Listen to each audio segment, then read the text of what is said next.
ֆիզիկական եւ հոգեկան առողջության հիմքում բժշկական գրագիտությունն է։ Ես առողջ եմ, երբ տեղեկացված եմ։ Ողջույն հարգելի ունկնդիրներ, Հանրային ռադիոյի ուղիղ եթերում ենք, ես առողջ եմ հաղորդման շրջանակում, առաջիկա 30 րոպեներին ձեզ համար կաշխատի Լուսի Քոչարյանը, նշեմ այն բոլոր տարբերակները, որով կարող եք մեզ գտնել եւ հետեւել, դրանք են armradio.am կայքի on-line ռեժիմը, live stream-ի տարբերակը, կարող եք եւ դիտել եւ նայել այս կայքում մեզ, տեսագրություն, ձայնագրությունները տեղադրվում են այս նույն կայքում, ես առողջ եմ բաժնում եւ ինչպես միշտ հրավիրում եմ նաեւ Facebook-յան հարթակ, եթե ձեզ այսպես հետեւելն ավելի հարմար է live stream-ի տարբերակով հայատար գրված Հայաստանի Հանրային ռադիո Facebook-յան էջ։ Իդեպ, ինչպես միշտ կրկին մեկնաբանություններում կարող եք նաև հարցեր դիտարկումներ թողնել։ Այսօր մենք զրուցելու ենք հենց փետրվարի 4-ի մասին, եթե կարելի է այդպես ասել, որովհետև սա քաղցկեղի դեմ պայքարի օրն է, բացի դրանից ամբողջ փետրվար ամիսը հայտարարված է քաղցկեղի մասին իրազեկման ամիս։ Մեր հյուրերն են Յոլիան արյունաբանության եւ ուռուցքաբանության կենտրոնի գիտական գծով փոխտնօրեն, արյունաբան Աստղիկ Ոսկանյանը, ողջույն։ Բարև ձեզ։ Եվ մյուս հյուրը նույն կենտրոնի մեծահասակների ուռուցքաբանության եւ քիմիաթերապիայի կլինիկական բաժանմունքի վարիչ Լիաննա Սաֆարյանը, բարև ձեզ։ Բարև ձեզ։ Շնորհակալություն այս կարևոր օրը մեր տաղավարում հյուրընկալվելու համար։ Հասկանանք, թե նախ Ինչու է աշխարհը կարևորում հատուկ օր եւ ամբողջությամբ հատուկ ամիս հատկացնել քաղցկեղի մասին իրազեկմանը, դրա դեմ պայքարին, արդյոք քաղցկեղը որպես այդպիսին, որպես շուտ գլոբալ առումով խնդիր բժշկության եւ առողջապահության մեջ շարունակում է այդքան կարևոր եւ արդիական մնալ։ Ինչու եմ սա հարցնում, որովհետեւ այսօր ինֆորմացիոն հարթակները բաց են, ամեն ինչ բաց է, այսինքն մենք բացարձակ պակաս չունենք, ում ինչ հետաքրքրում է մտնել, կարդալ, նայել, բայց այս օրերը գնալով շատանում են դեմ պայքարի, իրազեկման եւ այլն, այլ ոչ թե քչանում։ Ինչ է կարծում, ինչու են դրանք պահպանում իրենց արդիականությունը։ Քաղցկեղը, քանի որ համարվում է ամենատարածված հիվանդություններից մեկը եւ քաղցկեղը միշտ ասոցացվում է մահվան հետ մարդկանց մեծ մասի մոտ, սակայն դա իրականությանը չի համապատասխանում, որովհետև ներկայիս բուժման եւ հետազոտման պայմաններում քաղցկեղի մի մեծ մաս ունի ամբողջովին առողջացման շանս եւ այդ շանսը շատ կարեւոր է օգտագործել վաղ ախտորոշման դեպքում, որքան վաղ է ախտորոշվում, այնքան հեշտ է բուժելը եւ իրազեկումը կարծում եմ այդ առումով է շատ կարեւոր, որպեսզի իրազեկված լինեն ժամանակին դիմեն բժշկի վաղ ախտորոշվի եւ բուժման շանսերը շատ մեծ լինեն եւ իհարկե սկրինինգների ենթարկվեն, որպեսզի վաղ փուլերում ախտորոշվեն հիվանդները եւ առողջացման շանս ունենան։ Դուք ինչ կարծիք եք։ Մեզ պետք են այսպիսի օրեր, ամիսներ։ Տեսեք, քաղցկեղը ըստ հիվանդացության համարվում է աշխարհում ամենաառաջնահերթ հիվանդություններից, այսինքն սիրտանոթային հիվանդություններից հետո ըստ հիվանդության աշխարհում կարելի ասել երկրորդ տեղն են զբաղեցնում, այդ պատճառով համարվում է կարևորագույն հիվանդություն եւ հատկապես իրազեկումը ինչի համար է կարևորը, որովհետեւ եթե նախնական ստադիաներում ախտորոշված քաղցկեղը բուժելը անհամեմատ ավելի հեշտ է եւ առողջացման շանսերը անհամեմատ ավելի բարձր են, վերջի ստադիաներում, այսինքն 4-րդ տարածված փուլերում ախտորոշման դեպքում դրանց շանսերը մինիմալիզացվում են, կարելի է ասել, որոշ հիվանդությունների քաղցկեղային տեսակների պարագայում եւ իրազեկումը հանրային շատ կարեւոր է, որպեսզի մարդիկ այո ժամանակին նույնիսկ ամենաչնչին կանգատների դեպքում ժամանակին դիմեն բժշկի եւ ժամանակին ախտորոշվի։ Պատճառը դա է, որ նախնական ստադիաներում հայտնաբերված քաղցկեղի բուժումը անհամեմատ ավելի հեշտ է եւ առողջացման շանսերը անհամեմատ ավելի բարձր են։ Եվ որքան շատ հանրության անդամները տեղյակ լինեն տեսակների, դրանց վտանգավորության աստիճանների, ճանաչեն հիվանդությունները, այնքան այս ցուցանիշները ավելի հուսադրող կդառնան։ Եկեք ձեզ հետ որպես արյունաբանի խոսենք արյան քաղցկեղ, այդպես են ասում, ընդհանուր բառակապակցությունը հանրության մոտ այսպես է շրջանառվում։ Ինչ մենք պետք է իրականում իմանանք այս մասին։ Սա մի տեսակ է ընդհանուր թե խմբերի է Դա բաժանում։ իրականում մի տեսակ չէ, արյան քաղցկեղներն ու կարելի է երկու մեծ խմբի բաժանել, դրանք ապշային համակարգի քաղցկեղներն են եւ ոսկրածուծի քաղցկեղները, այսինքն լիմֆոմաները եւ լեյկեմիաները։ Դրանք մի փոքր տարբերվում են սոլիդ ուռուցքներից այն առումով, որ առաջանում են այն օրգաններում, արյունաստեղծ եւ անմիջապես տարածվում են օրգանիզմով մեկ, այսինքն եթե սոլիդ ուռուցքը որևէ օրգանում առաջանում է, այդ բջիջները պետք է անցնեն ապշային համակարգ կամ արյան մեջ, որպեսզի տարածվեն այլ օրգաններում, այսպես կոչված մետաստազներ առաջացնեն, արյան քաղցկեղների դեպքում նման հասկացողություն չկա։ Իրենք հենց առաջանում են այդ համակարգում արյունաստեղծ, ոսկրածուծում կամ ապշային հանգույցներում եւ տարածվում են արդեն ամբողջ օրգանիզմում։ Արդյոք սա նշանակում է, որ արյան քաղցկեղի դրա տեսակների դեպքում մենք ավելի անելանելի կամ ավելի քիչ հնարավորություններով իրավիճակ ունենք, երբ Ոչ, ամենևին այդպես ավելի չի ճակատագրական է նշանակում, վիճակը։ ժամանակակից բուժման պայմաններում արյան քաղցկեղների որոշակի մաս ունեն ամբողջովին առողջացման շանս։ Տարածվածության մասին ինչ որ բան հիմա կարող ենք խոսել Հայաստանում կամ ամբողջ աշխարհում, որտեղում է արյան քաղցկեղը։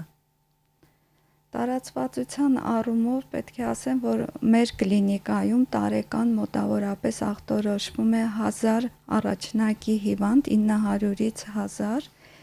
Տարիքային առումով պաթոլոգիաները շատ տարբեր են, կան հիվանդություններ, դրանք հիմնականում քրոնիկ լեյկեմիաներն են, որոնք հանդիպում են 40 տարեկանից հետո հիմնականում, իսկ մնացած հիվանդությունները ցանկացած տարիքում կարող են հանդիպել, նույնիսկ երեխաների մոտ։ Իսկ երեխաների դեպքում իծն է լինում է, որ օրինակ երեխան ծնվեց հենց այդ խնդրով ու ոչ դրանք բնածին չեն, բայց ունենում ենք նաև երեխաներ մի քանի ամսեկան երեխաների մոտ, երբ որ ախտորոշվում է լեյկեմիա։ Պատճառը այստեղ բոլորին կարծում եմ կհետաքրքրի, հատկապես այդքան վաղ տարիքում, ընդհանրապես ուշ տարիքում էլ դուրս բերված են ինչ պատճառներ, ինչ ռիսկի գործոններ կան, ինչին պետք է ուշադիր լինել։ Հստակ պատճառներ իրականում չկան, որ նշենք ինչ որ սա է քաղցկեղի պատճառը, բայց տարբեր գործոններ կան, որոնք նպաստում են զարգացմանը։ Դրանք ռադիոակտիվ նյութերն են, ժառանգական նախատրամադրվածությունը, որոշ քիմիկատներ, այսպես ընդհանուր հասկացողություն է, բայց կոնկրետ քաղցկեղի էտիոլոգիան պատճառը առայժմ հայտնի չէ։ Ես սպասում եմ այն տասնամյակին կհասնենք, երբ այս պատճառային ծագումը վերջապես տեղ կհասնի։ Շատ զարմանալի է իրականում, որտեղ բժշկությունը լավ արագ է զարգանում, տարբեր ոլորտներ դրա ուղղակի կայծակնային արագության ամեն ամիս նոր վիրահատության մեթոդներ, նոր դեղորայք, նոր միջամտություններ, բայց ծագումը դեռ մնում է։ Սոլիդ ուռուցքների պարագայում դա որոշակի տարբեր է, որովհետև կան հաստատված ուռուցքի տեսակներ, որոնք պատճառը շատ հայտնի են վիրուսային ծագման ուռուցքներ կան, որոնց պատճառը վիրուսներն են, կան բակտերիալ ծագման ուռուցքներ, բակտերիաներն են, այսինքն հիմա նույն Էպշտեյն-Բարի ենթադրենք վիրուսը կամ հելիկոբակտերը, որ ստամոքսում գտնվում է, դրանք բոլորը ունեն քաղցկեղածին ազդեցություն։ Եվ ինչպես նշեց Աստղիկ Ոսկանյանը, կան ռադիոակտիվ ճառագայթում, ծխելը, այդ քիմիական նյութերը, դրանք բոլորը նպաստում են այո քաղցկեղի զարգացմանը։ Մշտական պահպանվող այդ վատ գործոններն են, որոնք գրեթե բոլոր հիվանդությունների ժամանակ իրականում նշվում են։ Նաև արյան քաղցկեղի դեպքում, քանի ձեզ հետ ենք շարունակում զրույցը, խոսենք նշանների, ինչ որ գանգատների, որոնց դեպքում կարելի է կասկածել կամ գոնե մտքով անցկացնել, որ հենց այս տեսակի հետ գործ ունենք։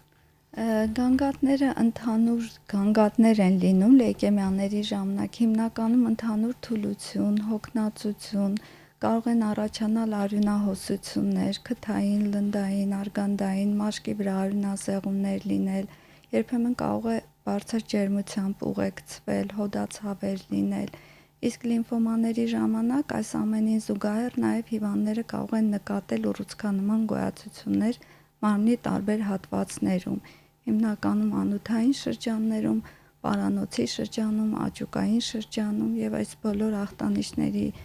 ի հայտ գալու դեպքում անպայման պետք է դիմեն բժիշկի առաջնային օղակին կամ արյունաբանի, ուռուցքաբանի հետագա ախտորոշման ճշտման նպատակով։ Ուղղակի ձեր նշած գանգատները շատ այլ խնդիրների են վերաբերում, հատկապես հոգնածությունը կամ ընդհանուր համակարգային խնդիրները, բոլորս ինչ որ շրջան ենք ունենում այդպիսի, որն է ժամկետային սահմանը, որ այսքան կարելի է սպասել, բայց հետո արդեն պետք է մի բան անել, դիմել բժշկի, փորձել ախտորոշում ստանալ։ Կա այդպիսի սահմանային գիծ։ Դժվարանում եմ ասել ժամանակային հատված, բայց երբ որ հոգնածությունը չի անցնում, կամ ընդհանուր թուլությունը կամ արնահուսությունը չի դադարում, պետք է անպայման դիմել բժշկի, գոնե արյան ընդհանուր քննություն իրականացնել, լեյկեմիայի դեպքում արդեն որոշ փոփոխություններ կլինեն արյան ընդհանուր քննության մեջ եւ սկսել հետազոտությունները։ Փոփոխություններ, բայց դեռ ոչ ախտորոշում, հա։ Ուղղակի կասկածները, Երևան։ Կասկածներ, եթե փոփոխություններ լինում են, արդեն եթե դրանք լուրջ փոփոխություններ են, հետագա քայլերը արդեն ոսկրածուծի հետազոտություն պետք է իրականացվի։ Վերջնական ախտորոշման Այո, լեյկեմիաների դեպքում։ Կարող եք նկարագրել ախտորոշումը ինչ միջամտություններով կամ ինչ միգուցե գործիքային կամ լաբորատոր հետազոտությունների այդպես հավաքածուով է վերջնական դրվում։ Ինչ սպասի պացիենտը։ Լեյկեմիաների դեպքում վերջնական ախտորոշումը հաստատվում է ոսկրածուծի հետազոտության հիման վրա, ոսկրածուծի պունկցիա է իրականացվում կամ բիոպսիա, նմուշառում, այո,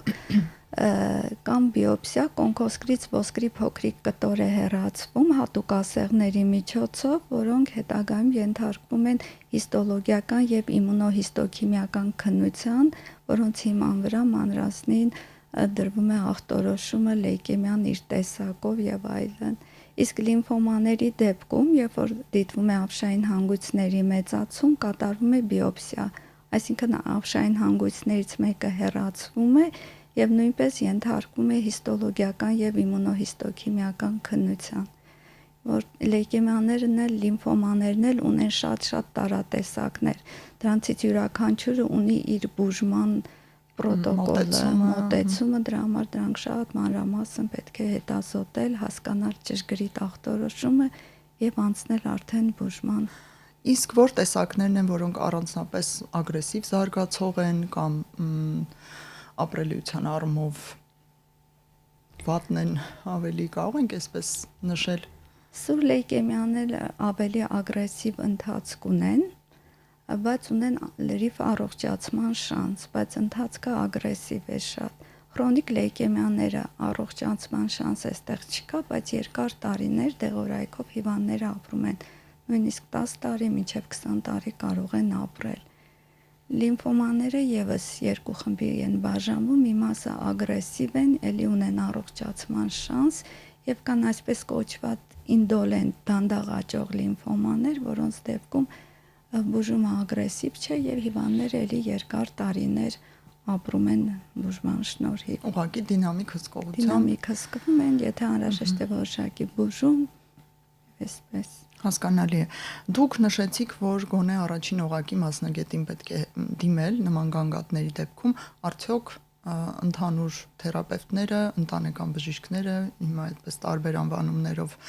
նրանք հայտնի են, կարող են տարբերակիչ զննում անել, կարող են գլխի ընկնել։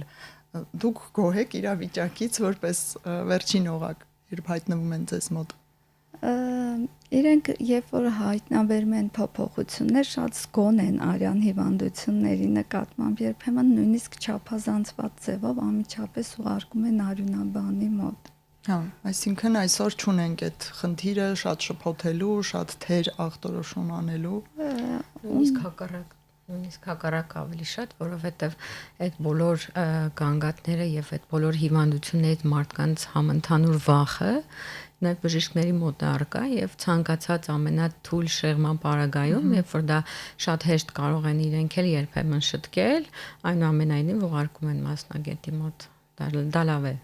Երևի ավելի լավ է շատ ուղարկել, ստանալ հերքումներ, չէ, քան Օրինակ երբեմն հայտնաբերում են անեմիա, հեմոգլոբինի իջեցում, որը կարող է ընդամենը երկաթի կամ որևէ B12-ի դիֆիցիտ լինել, շատ վախեցած հիվանդներին ուղարկում են արյունաբանի մոտ լեյկեմիա ժխտելու։ Հա։ Իդեպ ավելի լավ է ժխտել եւ հետո adekvat բուժման պլան նշանակել ու իմանալ, որ այս դրա հետ հաստատ գործ չունենք։ Զրուցենք նաեւ ուռուցքաբան Լիաննա Սաֆարյանի հետ ավելի սոլիդ ուռուցքների, հա, վերաբերյալ դրանք մյուս մասնագետը նշեց ինչով են տարբերվում, փաստորեն տարբեր օրգան համակարգեր ախտահարելով եւ հստակ տեղակայում են ունենում, ճիշտ ենք հասկանում։ Ունեն մի փոքր առանձնահատկություններից ունենում են հստակ տեղակայում եւ նախնական փուլերում իրանք տեղակայված են լինում են օրգանում ինչից որ ծագել են, այսինքն թոքում, կրծքագեղձում, գլխուղեղում, ստամոքսային տրակտում, իսկ վերջնական ստադիաներում արդեն 4 ստադիայում ինչով են ստադիավորումը տարբերվում, երբ որ տարածում է տեղ ունենում, այսինքն այդ նույն բջիջները անցնում են արյան կամ ամշի մեջ եւ սկսում են տարածվել ամբողջ օրգանիզմով մեկ։ Բայց իրենց դուստր օջախներ, այսինքն մետաստազները, որոնք այդպես են կոչվում բժշկության մեջ, ունենում են իրենց մայր ուռուցքի ծագում, այսինքն թոքից հնարավոր է մետաստազավորել գլխուղեղ, սակայն դա գլխուղեղի առաջնակի ուռուցք չի համարվում է մետաստազ թոքի ուռուցքից, այսինքն եթե մենք հեռացնենք անգամ գլխուղեղի օջախը, դա այդ իմունոհիստոքիմիական հետազոտությամբ ապացուցվելու է, որ դա առաջացել է թոքից, ոչ գլխուղեղից։ Միշտ հնարավոր է տարբերել, եթե 2-3 տեղ ինվազիա կա, որն է սկիզբը փաստորեն։ Ոչ միշտ կարող ենք տարբերել, որովհետև միջև 3% դեպքերում աշխարհում այդպիսի ստատիստիկա կա, գոյություն ունի տենց տերմին օկուլտ քաղցկեղ, այսինքն երբ առաջնակի օջախը մենք այդպես է չենք կարողանում հայտնաբերել, թե որտեղից է ծագած ուռուցքային process-ը։ Իսկ ինչու է կարևոր հնարավորինս մայր օջախը հայտնաբերել։ Տեսեք, ամեն սոլիդ ուռուցք ունի սպეციფიկ բուժումը եւ զգայունությունը տարբեր տեղորայքի նկատմամբ եւ վիրահատական տարբեր եղանակները մեզ պետք է որպեսզի մենք շատ հստակ հասկանանք սա ինչ ուռուցքային process է եւ ինչի դեմ ենք մենք պայքարում, որովհետեւ այն ինչ որ առաջնակի ուռուցքը որտեղից առաջացել է, բուժումը տարվում է հիմնականում հենց այդ քաղցկեղի դեմ, այսինքն եթե կրծքագեղձից մետաստազավորվել է ոսկրեր, մենք առանձին բացի ոսկրային բուժումից մենք բուժում ենք կրծքագեղձի քաղցկեղը։ Դա է հիմնակետը։ Նաև թե թիրախային հետազոտություններ եւ թե թիրախային, ասենք, քիմիաթերապիա, ճառագայթաթերապիա եւ այլ ինչ որ պետք լինի, զգայունությունը եւ արձագանքը կախված է թե որտեղ է, այո։ Իսկ մենք ունենք որևէ վիճակագրություն, ասենք հորիզոնականներ, օրինակ 3 ամենավտանգավոր, ամենատարածված տեսակները սոլիդ ուռուցքների։ Աշխարհում, ինչպես նաև Հայաստանում, տղամարդկանց մոտ առաջատար է թոքի քաղցկեղը, որը ասոցիացված է ծխելու հետ եւ մոտարապես 1500-ից 2000 Հայաստանում առաջնակի թոքի քաղցկեղի դեպք է գրանցվում տարեկան։ Կանանց մոտ առավել շատ հիվանդացությունը կրծքագեղձի քաղցկեղն է, այնուհետև երկու սեռերի մոտ հավասարապես ստամոքսային տրակտի քաղցկեղը, հիմնական հաստաղու քաղցկեղը, դեպ բավականին վտանգավոր եւ արագ զարգացող տեսակ է, կախված ինչ որ տեղակայման է ստամոքսի կերակրափողի ստորին հատվածների, այդ տեսակները առավել ագրեսիվ են, հաստաղու քաղցկեղը նույնպես, սակայն ոնց որ բուժման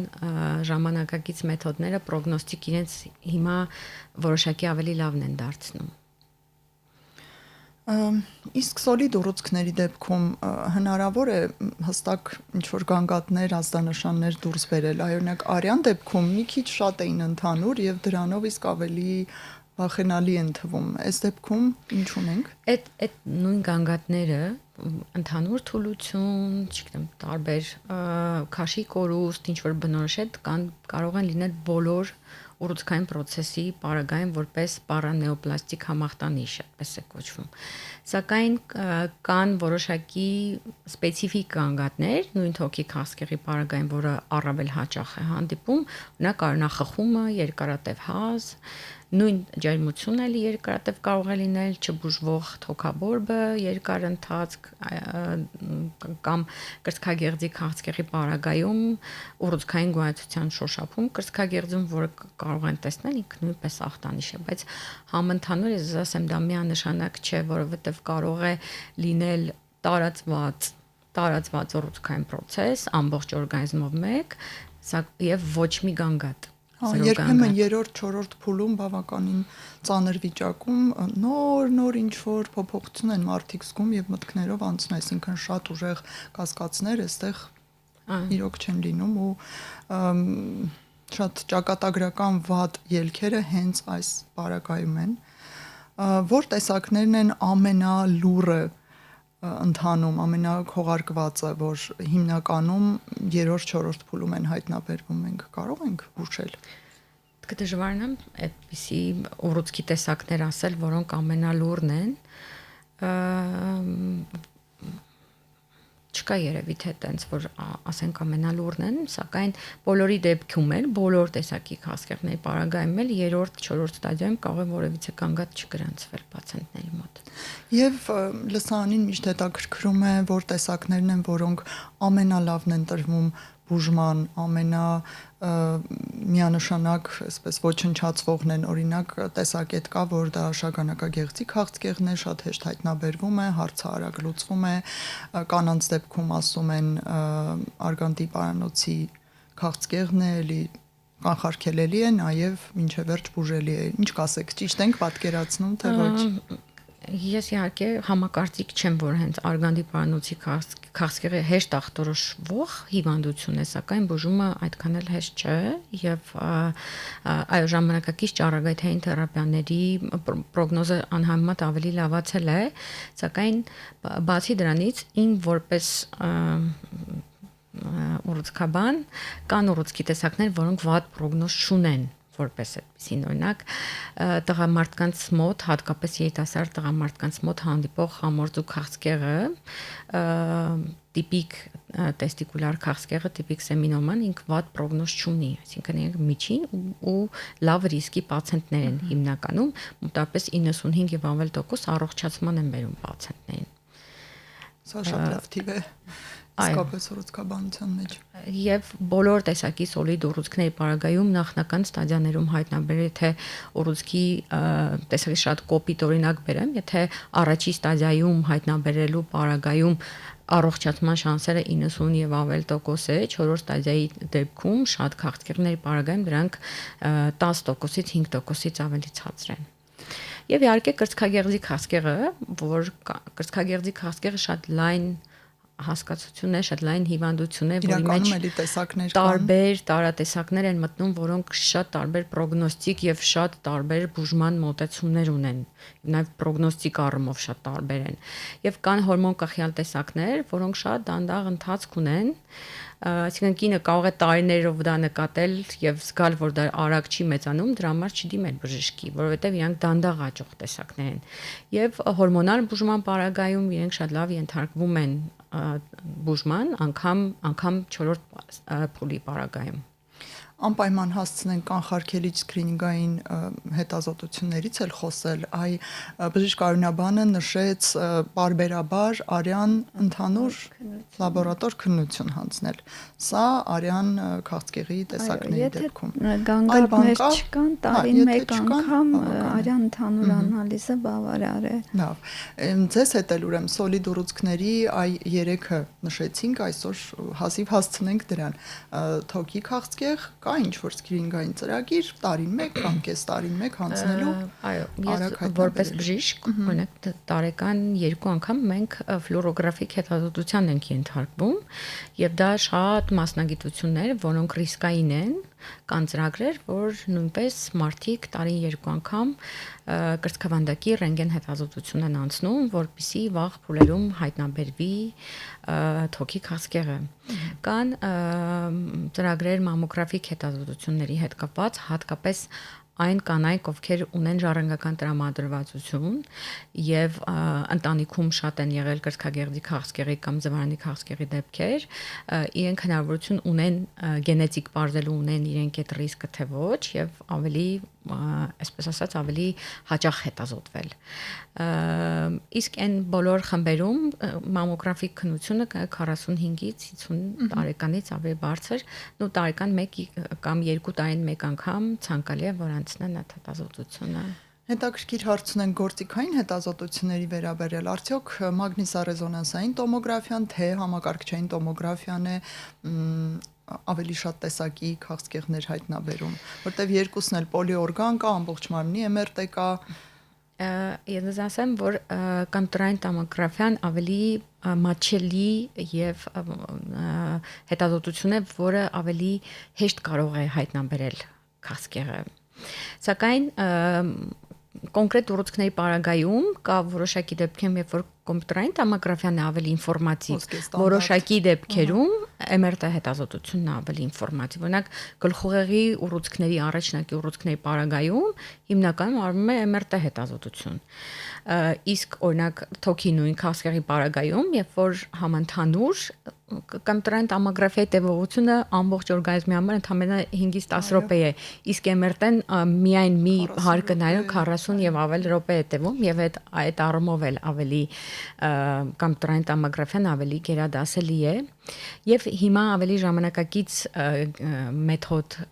կա PET պոզիտրոնների էմիսիոնի տոմոգրաֆիա, որը հնարավորություն է տալիս երբեմն անգամ բորբոքային process-ներից տարբերակել քաղցկեղը ըստ կոնտրաստ նյութի կուտակման ինտենսիվության։ Եվ դա հիմա ավելի ժամանակակից մեթոդ համարվում քաղցկեղի ախտորոշման։ Պարզ է, միանգամայն հասցնենք վախերից էլ խոսել, հաղորդման սկզբում մի փոքր զրուցեցինք, ինչ է կարծում, արդյոք վախն է հիմնական պատճառը մեր ուշ դիմելիության, որ մենք դիմելիության եւ աղախտորոշման խնդիր ունենք մինչ օրս շատ տեսակների քաղցկեղներ հայտնաբերում են բավականին ուշ, այն դեպքում, երբ նրանք շատ հեշտ, լիարժեք բուժվող են առաջին կամ նախաքաղցկեղային իրավիճակում։ Վախն է, ձեր տպավորությունները անձնական։ Կարծում եմ, այո, վախը դեր ունի, այսպեսի մի բան կա, հիվանդները մտածում են, եթե դիմեն ուռուցքը կհայտնաբերվի, չնայած տրամաբանության մեջ դա չի տեղավորվում, եթե ուռուցքը կա չհայտնաբերվելու դեպքում էլ ինքը կա,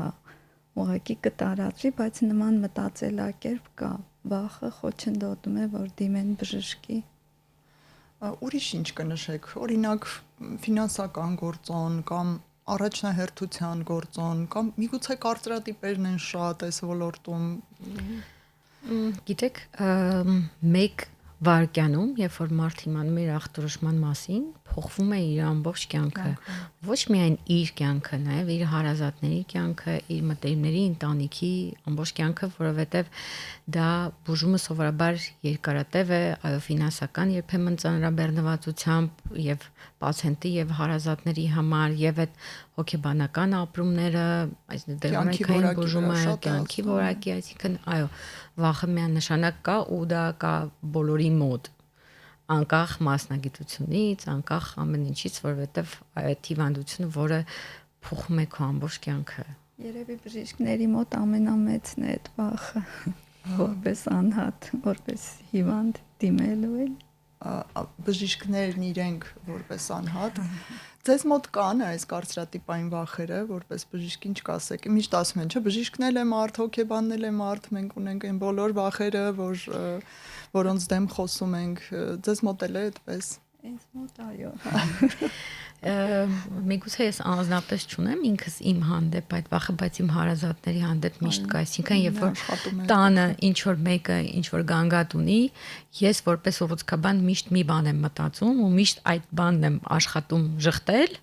չնայած որ ընտանիքում այլ բժիշկներ էլ կան եւ միշտ իրենց կարծիքն եմ հարցնում, ինչ կարա լինի օրինակ այս դեպքում, որովհետև իմ մտածելակերպը միշտ դոմինանտ է քաղցկեղի ուղղությամբ։ Այո, եւ կողքից զսպող հանգամանքներ են պետք, որ գոնե մենք միայն այդ ուղղությամբ չմտածենք։ Շնորհակալություն այս հավասարակշռված եթերի համար, որովհետեւ եւ սթափեցուցիչ էր եւ հուսադրող ի դեպ, որ այսօր քաղցկեղը պետք է պոկվի մահվան այդ գաղափարից, որովհետեւ դրական դեպքերը եւս շատ են ու շարունակում են շատանալ։ Մենք զրուցեցինք Յոլիան արյունաբանության եւ ուռուցքաբանության կենտրոնի գիտական գծով փոխտնօրեն արյունաբան Աստղիկ Ոսկանյանի եւ նույն կենտրոնի